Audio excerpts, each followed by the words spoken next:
नमस्कार, स्वागत है आपका हेडलाइंस इंडिया पर। मैं हूं नवीन चौहान। लगातार नेपाल बॉर्डर पर अब अपनी हरकतों पर उतर आया। उसने भारत के एक आम नागरिक को मार दिया, गोलीबारी शुरू कर दी। ऐसे में नेपाल कहां टिकता है भारत के सामने, और इसीलिए आज आपके लिए विशेष पेशकश लेकर आए हैं, भारत बनाम नेपाल। अगर नेपाल इतनी हरकतें कर रहा है तो उसे यह भी जान लेना चाहिए कि भारत की ताकत कितनी है, कितनी देर नेपाल भारत के सामने टिक पाएगा। तो चलिए शुरुआत करते हैं इस विशेष रिपोर्ट की। बिद्दी सा नेपाल चीन की गोद में बैठकर हमें धमकी दे रहा है, लेकिन उसे जानना चाहिए कि भारत की ताकत सेना में कितनी है। भारत दुनिया की चौथे नंबर की सेना है, जबकि नेपाल का नंबर 122वां आता है।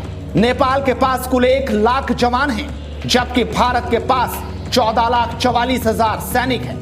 यदि इसमें रिजर्व और पैरामिलिट्री फोर्सेस को जोड़ दिया जाए तो यह संख्या 48 लाख के पार जाएगी। नेपाल के पास अपनी कोई नौसेना नहीं है, जबकि भारत के पास कई युद्धक पनडुब्बी हैं, परमाणु हमला करने वाली पनडुब्बी है, 18 सहायक जहाजों का बेड़ा है, 16 डीजल इलेक्ट्रिक हमलावर पनडुब्बी है, ना जाने और क्या क्या। अगर बात एयरफोर्स की जाए तो नेपाल के पास कोई फाइटर प्लेन नहीं है।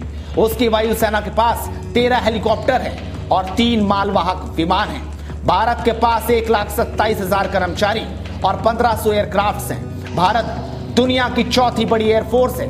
देश के पास रूस और फ्रांस निर्मित MiG-29, डसॉल्ट मिराज और सुखोई फाइटर प्लेन्स हैं। इनमें 146 सुखोई Su-30 MKI फाइटर्स को मिलाकर 272 विमान हैं। भारत के पास 68 MiG-29 और 51 मिराज 2000H फाइटर प्लेन्स हैं। भारत ने हाल ही में 126 Dassault Rafale multi role fighter plane का ऑर्डर दिया है। देश ने 48 तेजस फाइटर प्लेन्स के लिए भी ऑर्डर दे दिया है। इसके अलावा कई तकनीकियों से लैस सैकड़ों फाइटर प्लेन्स भारतीय वायुसेना के जखीरे में हैं। नेपाली सेना के पास कोई टैंक नहीं है, अलबत्ता उसके पास खींची जाने वाली सिर्फ 84 तोपें हैं। भारतीय सेना की ताकत का अंदाजा इसी से लगाया जा सकता है कि सेना के पास 2414 T-72 युद्धक tank, 807 T-90 tank, 248 Arjun MK2 tank हैं। इसके अलावा 550 T-55 टैंक भी है, 807 पिनाका और 150 से ज्यादा BM-21 बहुउपयोगी रॉकेट लॉन्चर्स हैं।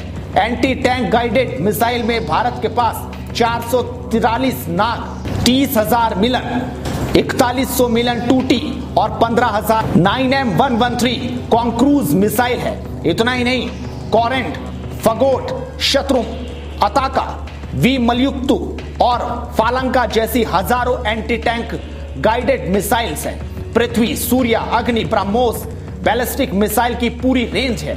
नेपाल ने सेना पर साल 2017 में $405 बिलियन का खर्चा किया था। हालांकि 2018 में इसे कुछ कम करके $397 मिलियन का खर्चा किया। भारतीय सेना ने 2019 में अपनी सेना पर 71.1 अरब डॉलर खर्च किया। अगर सेना के खर्च पर देखा जाए तो भारत विश्व में तीसरे नंबर पर है। अगर शक्तिशाली सेनाओं की बात की जाए तो नेपाल की सेना का 122वें नंबर पर नंबर आता है। दुनिया की सर्वाधिक शक्तिशाली सेनाओं में भारतीय सेना चौथे नंबर पर है। और सिर्फ यही नहीं, भारत रोज तो पाकिस्तान में एयर स्ट्राइक और सर्जिकल स्ट्राइक करता है, रोज उनके आतंकियों को चुन चुन कर मारता है। और आप समझ सकते हैं कि नेपाल हमें धमकी देता है, नेपाल बॉर्डर पे गोलीबारी करता है। उसे समझ जाना चाहिए कि भारत की ताकत के सामने वो कुछ नहीं है। इस वीडियो को आप ज्यादा से ज्यादा शेयर कीजिए ताकि नेपाल तक पता चल जाए, उनको समझ में आ जाए कि उनकी ताकत कितनी है। और हेडलाइंस इंडिया को सब्सक्राइब कीजिए, सपोर्ट कीजिए, क्योंकि मुद्दे की बात करते रहेंगे। नमस्कार।